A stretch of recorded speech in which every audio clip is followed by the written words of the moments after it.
We apparently just keep finding ways to win.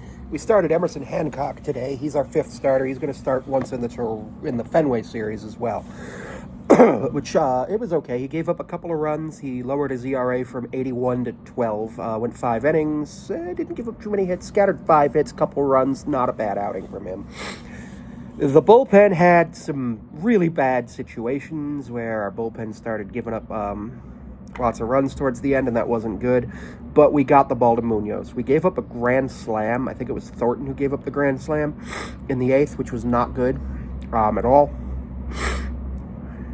That made it 7-5 to the Reds, and then the Mariners came back, had Cal and Randy hit back-to-back homers in the top of the ninth, yeah. Bottom of the 9th, nothing happens. We go to the 10th, and the Mariners managed to score 4 runs on the top of the 10th. Julio today had a really good game, but it's not going to go down as him having a really good game because Elly De La Cruz made, I think, 5 errors today, and a bunch of them were on Julio, what should have been base hits. Julio is getting ruled as reached on error as of right now because Elly made some really bad errors. Elly De La Cruz probably shouldn't be playing shortstop. Great offensive guy, but he has a lot of striking out problems, and he has a lot of problems with the issue of just not playing fundamental defense. It's like he's really good at the game of baseball, and he can make the plays that other people can't make, but the basic fundamentals he struggles with at this point, and I think that's something that's got to be worked on for them. Emerson Hancock being the 5th starter today, and then us moving the rotation so we go 4. So everybody got an extra day off, I think was a really good decision because that allows us to keep the rotation healthy. George Kirby should be back soon. I'm hearing he'll have his rehab assignment by the end of the month. Probably first or second week of May, he'll be actually in the rotation, which will be really good. That will push Hancock back down to AAA. And depending on how he performs at Fenway, which the Mariners never do well at Fenway in terms of pitching, it's one of the most hitter-friendly parks, I could see him being trade fodder for another impact bat, which we need an impact bat at first base because Donovan Solano and Rowdy Tellez are just not it. Rowdy Tellez did get a base hit today, which I think raises his batting average to .1. Yeah, he's batting 100. It might be lower. I didn't actually check. It was .88 at the end of yesterday's game. The winning pitcher was Casey Legima, so he was the pitcher from the 9th. He did really well. I thought he did really well to get us out of the 9th with no runs scored. He was a former Reds prospect, and then Marte was a former Mariners prospect, so them facing off against each other was pretty cool. Marte actually had a PED suspension last year, which is not good.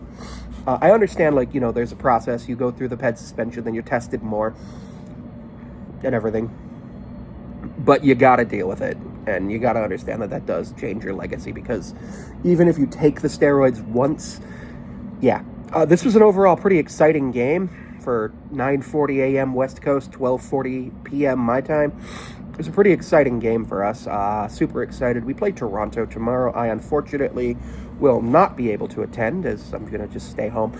But I'll be able to watch. Tomorrow we're on Apple TV and then root for Saturday and Sunday. Sunday is also Easter. Jorge Polanco is batting almost 400, exclusively from the left side. So he is a switch hitter, but I'm not sure if this is going to be something where we have him go in and not go back on the right side once he's done rehabbing his side, but he's doing well. J.P. Crawford got some hits. Cal hit a homer. Randy hit a homer. Cal and Randy did really well. We struck out 9 times today while taking 7 walks. So I can live with that. That's 2 more strikeouts than walks. I can totally live with that. We struck out 6 and issued 5 or 6 walks, which is fine because Emerson Hancock is not a strikeout pitcher, and none of our bullpen guys are really known for their strikeout pitches, which is unfortunate. I really think we need to get somebody who can do that, but also the idea of getting a ground ball out, especially in the 10th, kind of useful in the 10th, 11th, 12th innings. Kind of useful to have those ground ball outs, or walk that first guy, set up the double play, stuff like that. Mariners have been in a lot of extra inning games and one-run games this year, and I know the team is designed to go to extra innings and get into one-run games, but man, is it stressful knowing that sometimes the offense isn't going to show up like that. But we scored 11 runs today.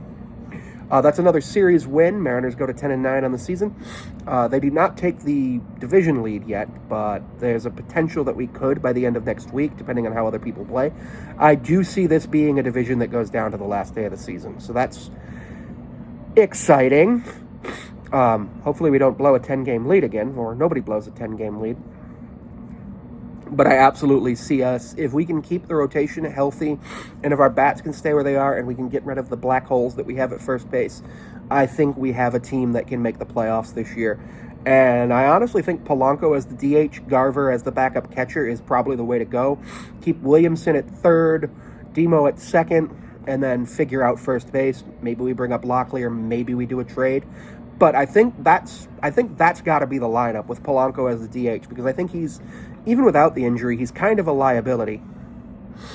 So everything's good. Thank you for tuning in.